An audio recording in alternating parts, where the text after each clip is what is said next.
የልማት እንቅስቃሴ ለማከናወን በመጀመሪያ ደረጃ የተኩስ ድምጽ ያስቀረውን የፕሪቶሪያው ስምምነት ሙሉ በሙሉ መተግበር እንደሚገባ የትግራይ እርሻና ተፈጥሮ ሀብት ቢሮ ኃላፊ አቶ አለም ብርሃን ሀሪፈየው ገልጸዋል። በተለይ አብዛኛውን የሚታረሰውን መሬት የያዘውን ሉዓላዊ ግዛት ሙሉ በሙሉ በማረጋገጥ የህዝብን ችግር በዘላቂነት መፍታት ይገባል ሲሉም አክለዋል። ሀገራዊና ዓለም አቀፍ የሆኑት ኢንስቲትዩሽንስ የትግራይን ግብርናና ገጠር ልማት ወደ ተሻለ ወደ ነበረበት ወደ ተሻለ ደረጃ ለማስመለስ በሚደረገው እንቅስቃሴ በዋናነት አንደኛው ሙሉ ሰላም እንዲኖር ከማድረግና በዚህም የሰላም ስምምነቱ ሙሉ በሙሉ በመተግበር በተለያዩ ኃይሎች የተያዘውን 50% የሚታረስ መሬትና እዛ ውስጥና ከዛ ውጭ የሚኖረው ህዝባችን ወደ ነበረበት እንዲመለስ ወደ ነበረበት ከተመለሰም ለራሱም ሌሎች ወገኖችም የሚሆንበት ሁኔታ መፈጠር አንዱ ፕራዮሪቲና የሁሉም ባለድርሻ አካላት ድጋፍ የሚያስፈልግበት ሁኔታ ነው። ከመኖሪያ ቀያቸው ተፈናቅለው የስቃይ ጊዜያትን እያሳለፉ የሚገኙትን ተፈናቃዮችና ስደተኞች ለጉዳዩ አስቸኳይ መፍትሄ እንዲበጅለት ለፌዴራል መንግስት እንዲሁም ለዓለም አቀፍ ማህበረሰቡ ኃላፊው ጥሪ አቅርበዋል። በአይዲፒ ማዕከል ያለው ህዝባችን በጉዳቱ ምክንያት በጦርነቱ ጉዳት ምክንያትም ከፍተኛ የሆነ የሀብት ውድመት ስለደረሰበት አሁንም የሰብአዊ ድጋፍ የሚፈልግበት ሁኔታ ስላለ በዚህ ደረጃም የፌደራል መንግስት ይሁን ሌሎች ዓለም አቀፋዊ ተካላትም በዚህ ደረጃ እንዲደግፉን ከማድረግ አንፃር መታየት አለበት። ወደ ተሻለ ምርትና ምርታማነትን ለመሸጋገር የተሟላ የእርሻ ግብዓቶችን በማቅረብ ለጉዳዩ ተገቢውን ትኩረት በመስጠት መስራት እንደሚገባም ነው አቶ አለም ብርሃን የገለጹት። ግብርናችን አሁን ለማሻሻል በሚደረገው እንቅስቃሴ የግብዓት አቅርቦትና ድጋፍ በጣም ያስፈልጋል። የዘር፣ የሜካናይዜሽን፣ የእንስሳ መድኃኒት፣ የእንስሳ ክትባትና ሌሎች ግብዓቶችም በተለያዩ መልክ ድጋፍ እንዲደረግልንና በዚህ ደረጃም ተጋግዘን እንድንሰራ ከማስቻል አንፃር ነው። የመልሶ ግንባታና መልሶ ማቋቋም ስራዎችን በማከናወን በጦርነቱ የተጎዳውን የትግራይ ህዝብ መልሶ ወደ ልማት ለማሸጋገር የሁሉም አካላት ትብብር አስፈላጊ ነው ያሉት ኃላፊው ዘላቂ መፍትሄ በማበጀት ህዝቡን መታደግ ይገባል ሲሉም ጠቁመዋል። የጦርነቱ ጉዳት በጣም ሰፊ በጣም ውስብስብ ከመሆኑ አንፃር ትናንሽ ነገሮች በመስራት የሚታከም የሚፈታ ሳይሆን በዋናነት የተቀናጀ የባለድርሻ አካላት ኢንጌጅመንት ኤንድ በዋናነት ደግሞ በሰፊ የሆነ ድጋፍና አጠቃላይ እገዛና በዋናነት ደግሞ ሰፊ የሆነ ተግባራዊ እንቅስቃሴ የሚፈልግ በመሆኑ ለዘላቂ መፍትሄዎችም ትኩረት ተሰጥቶ ሁሉም ባለድርሻ አካላት ድጋፍ እንዲያደርጉ እንዲረባረቡም በዚህ አጋጣሚ መግለጽ እፈልጋለሁ።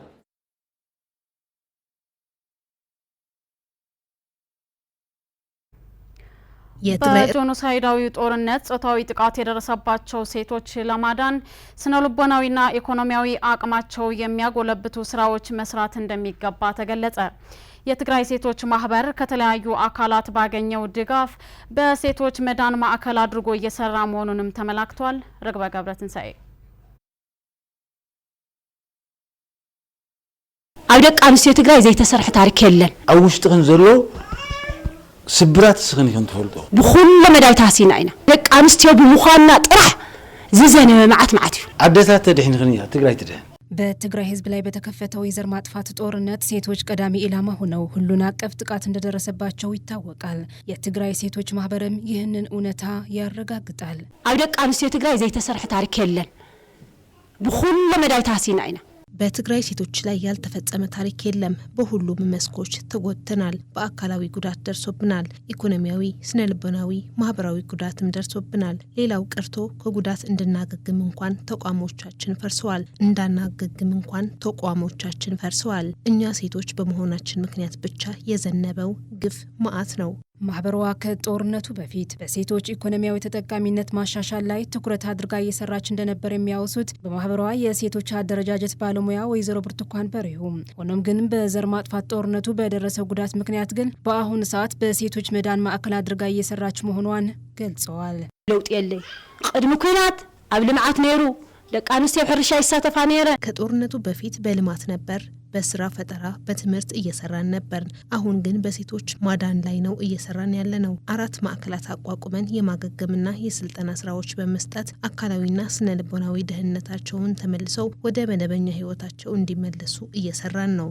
የትግራይ ሴቶች ማህበር ከተለያዩ ተቋማት ባገኘችው ድጋፍ ከ52 ሚሊዮን ብር በላይ በሆነ ገንዘብ ጥቃት ለደረሰባቸው ሴቶች የመቋቋሚያ ድጋፍ እየሰጠች መምጣቷ የሚታወስ ሲሆን የዚህ ተቀጥያም በሽረ እንዳስላሴ ከተማ የምዕራብ ትግራይ ተፈናቃዮች የሚገኙባቸው 73 ጥቃት የደረሰባቸው ሴቶች በመረጧቸው የተለያዩ አውዶች ስልጠና በመስጠት ለእያንዳንዳቸው የመነሻ ካፒታል 65,000 ብር በድጋፍ መልክ ማበርከቷን ወይዘሮ ብርቱካን ገልጸዋል። استفلالي سنة لبناوي حبيت يبنا አካላዊ ህብየት ይብላ የተለያዩ ስነ ልቦናዊና አካላዊ ድጋፎች ሰጥተናል። አሁን ደግሞ ሙያዊ ስልጠና በመስጠት ወደ ተግባራዊ ስራ ለመግባት መነሻ የሚሆነውን ድጋፍ ነው እየሰጠናቸው ያለ ነው። የትግራይ ሴቶች ከደረሰባቸው ጉዳት አገግመው ወደ መደበኛ ህይወታቸው እንዲመለሱ የሁሉም ድጋፍ ያስፈልገናል።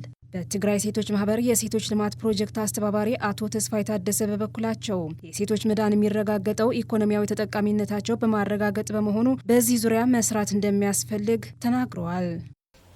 አውሽጥን ዘሎ ስብራት ስኽን ይንተፈልጦ እዚ ስብራት ዝክጽገን ተኮይኑ ግን ተባዓት ትሆናኒክ በውስጣቸው ያለው ስብራት የምታውቁት እናንተ ናቸው። ይህ ስብራት የሚጠገነው በእናንተ ብርታት ነው። ድጋፉ ትንሽ ቢሆንም አሁን በተሰጣችሁ ገንዘብ ውጤታማ እንደምትሆኑ ግን አምናለሁ። ምክንያቱም እናንተ የትግራይ መዳን መሰረት ናችሁና።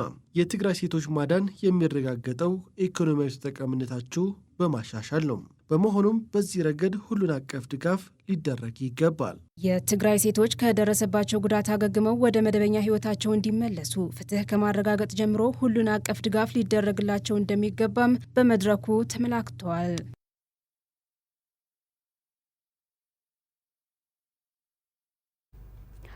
በመጠለያ በረሃብና በበሽታ አስከፊ ጊዜያት እያሳለፈን እንገኛለን ሲሉ በአብይ አዲ ከተማ ተጠልለው የሚገኙ ተፈናቃይ ህጻናት ተናገሩ።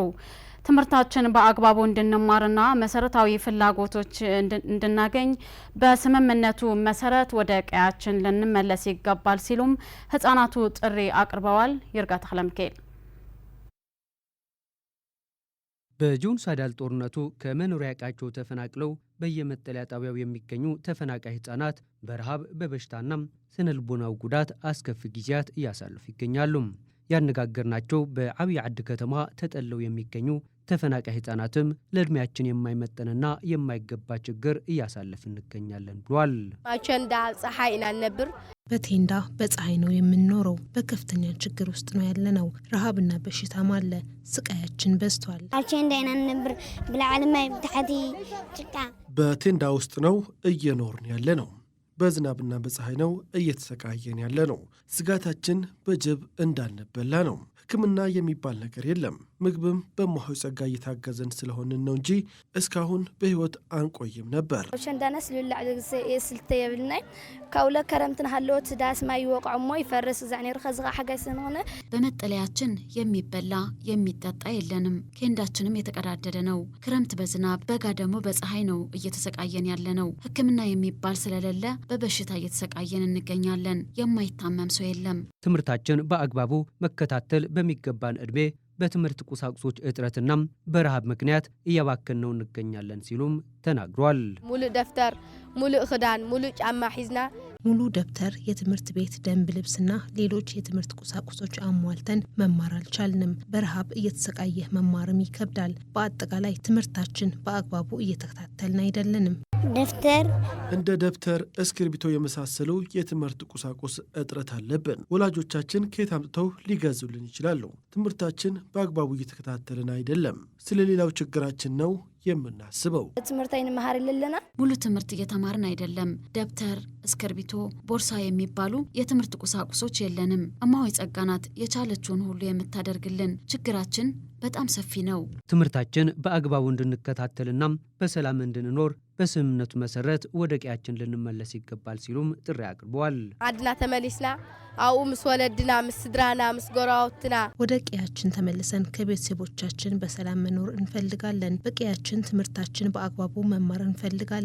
በስምምነቱ እንመልሷቸዋለን እንዳሉን ሊመልሱን ይገባል። እስክንመለስ ግን አስቸኳይ ሰብአዊ እርዳታ ፈልገናል። አድና ተመሊስና ቀምሳቦና ምሳዴና ወደ ትምህርታችን ተመልሰን ከወላጆቻችን ጋር ሆነን ትምህርታችን በአግባቡ መከታተል እንፈልጋለን። ወላጆቻችን ሰርተው የፈለግነውን እንዲያሟሉልን እንፈልጋለን። ስለዚህ ወደ ቀያችን ልንመለስ ይገባል። ጉብ አገባብ ክንማሃር ቢሮና ደፍተርና ሒዝና ክንማሃር በተገቢ መንገድ እንድንማር የትምህርት ቁሳቁሶች ሁሉ እንድናሟላ ወደ ቀያችን ልንመለስ ይገባል። በስምምነቱ መሰረት ደህንነታችን ተጠብቆ ወደ ቀያችን መመለስ አለብን። መማርና በሰላም መኖር እንፈልጋለን።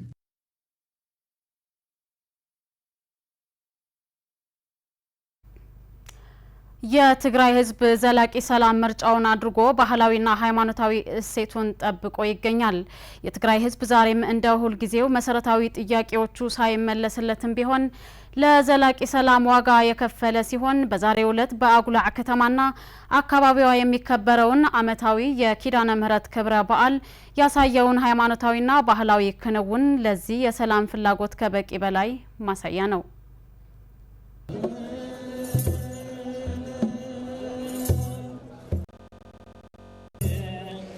سلام زخبركم تملكتنا كما يتخونوا هذه أبا كتما أقول عينا نركب أبا كتما أقول سنة سرعات صنبل درو بعال كيدانا مهرت إنا نخبرنا نركب زلنا بدرو بعال كيدانا مهرت أقول عينا نخبرنا نركب كم تيتروا زلوا هذه أبا ماخل كتما خوينا نفتي قدام ناخذ يوم زركبوا أبدي زلوا بزحات نبرتي خبابي حويسو مرحتي هيمانات وننيو كمون هو راس لسته نوقع مناسي باستفالالي ندمو هو يمزركو زلو كم تسمعوا زلو ما زدما ناي يرداوي زخونه زيما الناس معو قسنا ولا لافتي تاوت ወይ ከዓነ ናፍቲ ገዳምና ንኸር ዘለና ምሳና ጸንሖም ንኽተከታተሉ መላእክተናዩ ሓቢርክና ጽንሑ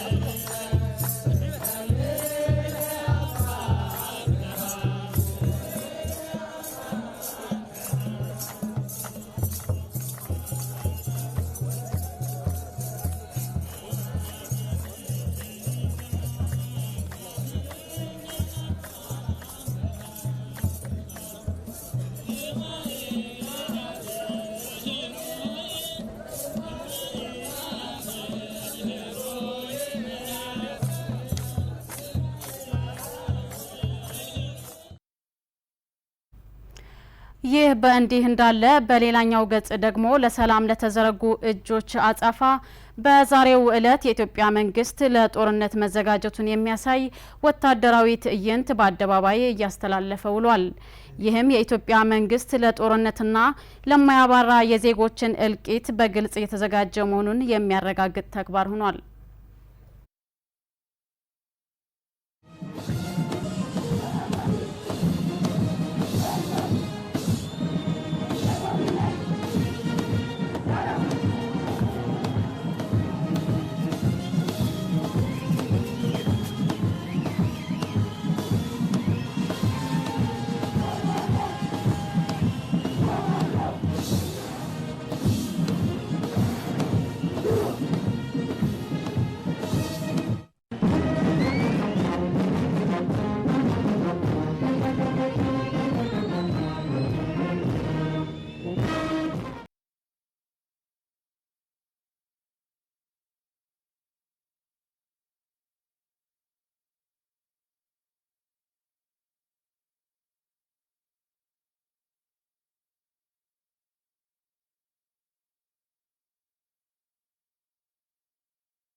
የኢትዮጵያ መንግስት በትግራይ ጦርነት ናፋቂዎች አሉ በሚል በተለያዩ ጊዜያቶች ለጦርነት ናፋቂነቱ እንደ ሽፋን የሚጠቀምበትን አካሄድ ዛሬ ግን በአደባባይ የጦርነት ናፋቂ ራሱን መሆኑን በተግባርም በመፎክርም ያረጋገጠ ሲሆን የትግራይ ህዝብ ምርጫ መቼም ቢሆን ሰላም መሆኑን በዓለም አቀፍ ማህበረሰብ በግልጽ የታየበት ሁኔታ ለመታዘብ ተችሏል። ወደሚቀጥለው ዜናችን ስናልፍ ሱዳን የፈጥኖ ደራሽ ኃይል አዛዦቹ ተቀብላ ባስተናገደችው ኡጋንዳ ላይ ተቃውሞዋን አሰማች። የሱዳን የውጭ ጉዳይ ሚኒስቴር የኡጋንዳ ባለስልጣን ከአርኤስኤፍ ጋር አዛዥ ሐምዳን ዳጋሎ ራሳቸውን እንዲያርቁ ጠይቀዋል። የኡጋንዳው ፕሬዝዳንት የሱዳኑ ፈጥኖ ደራሽ ኃይል አዛዥ በቤተ መንግስታቸው ተቀብለው ያነጋገሩት ከትናንት በስቲያ አርብ የካቲት 13 2018 ዓ.ም ነበር። የፈጥኖ ደራሽ ኃይሉ በሱዳን በቀጠለው የእርስ በርስ ጦርነት በርካታ የሰብአዊ መብት ጥሰቶችን ፈጽሟል በሚል ይከሰሳል። ካርቱም የሁለቱም ሀገራት ግንኙነት ለመጠበቅ እንደምትፈልግ ገልጻ በውስጥ ጉዳይዋ ግን ማንኛውም የውጭ ጣልቃ ገብነት እንደማትቀበል መናገሯን የቢቢሲ ዘገባ አመላክቷል። ከወራት በኋላ ለመጀመሪያ ጊዜ በአደባባይ የታዩት የአርኤስኤፍ መሪ መሐመድ ሐምዳን ዳጋሎ ጉብኝት ብዙዎችን አስገርሟል። ኡጋንዳ ዓለም አቀፍ ደንቦችን በመጣስ ከአማጽያን አዛዥ ጋር በመገናኘት ነው ሱዳን ወቀሳዋን የሰነዘረችው። ነገር ግን ሁለቱን ተፋላሚዎች እንደሚደራደሩ በአፍሪካ ህብረት የተሾሙት ፕሬዝዳንት የሱዳን ጦርነት የሚያበቃበት መንገድ ላይ እንደተወያዩ ገልጸዋል። የቀጠናው መንግስታት በግጭቱ ውስጥ ካሉ ተቀናቃኝ ወገኖች ጋር በመወገን ትችት ሲሰነዝሩ ቆይተዋል።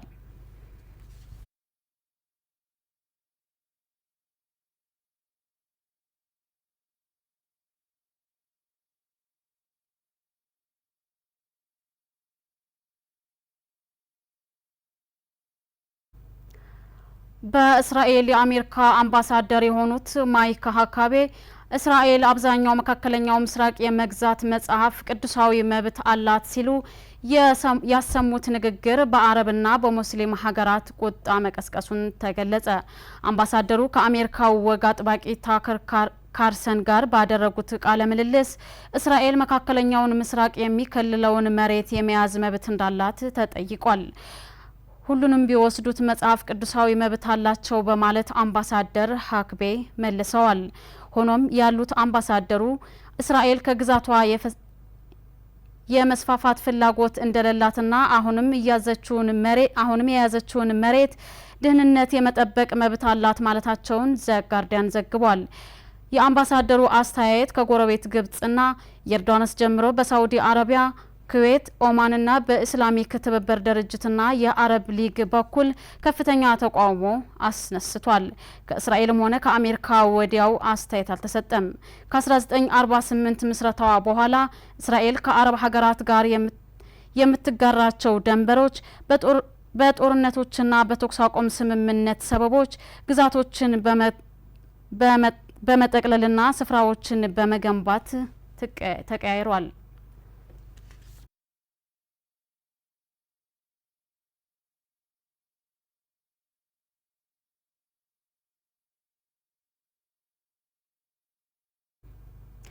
በመጨረሻም ፓኪስታን አፍጋኒስታን ላይ በፈጸመችው የአየር ጥቃት ከ20 በላይ ሰዎች መገደላቸው ተገለጸ።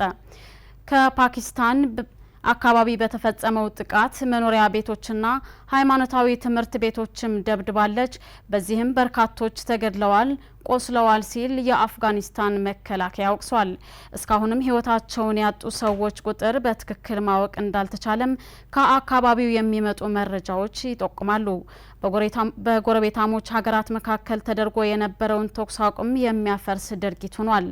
የአፍጋኒስታን መከላከያ ሚኒስቴር ጥቃቱ ትምህርት ቤቶችና መኖሪያ ቤቶች ኢላማ ያደረገ ነው በሚል ከሷል።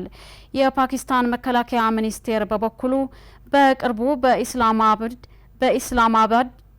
በኢስላሚክ ሻአ መስጊድ ላይ ከደረሰው የአጥፍቶ ጠፊዎች ጥቃት ጀርባ የነበሩ ታጣቂዎችን ኢላማ ማድረጉን አስታውቋል። ፓኪስታን ዓለም አቀፍ ሕግንና የበጎ ጉርብትናን መርህ ጥሳለች የሚል ወቀሳ ያቀረበው የካቡሉ መከላከያ አጸፋዊ ምላሽ ለመስጠት እንደሚገደድ ከወዲሁ አስጠንቅቋል ሲል የዘገበው አልጀዚራ ነው።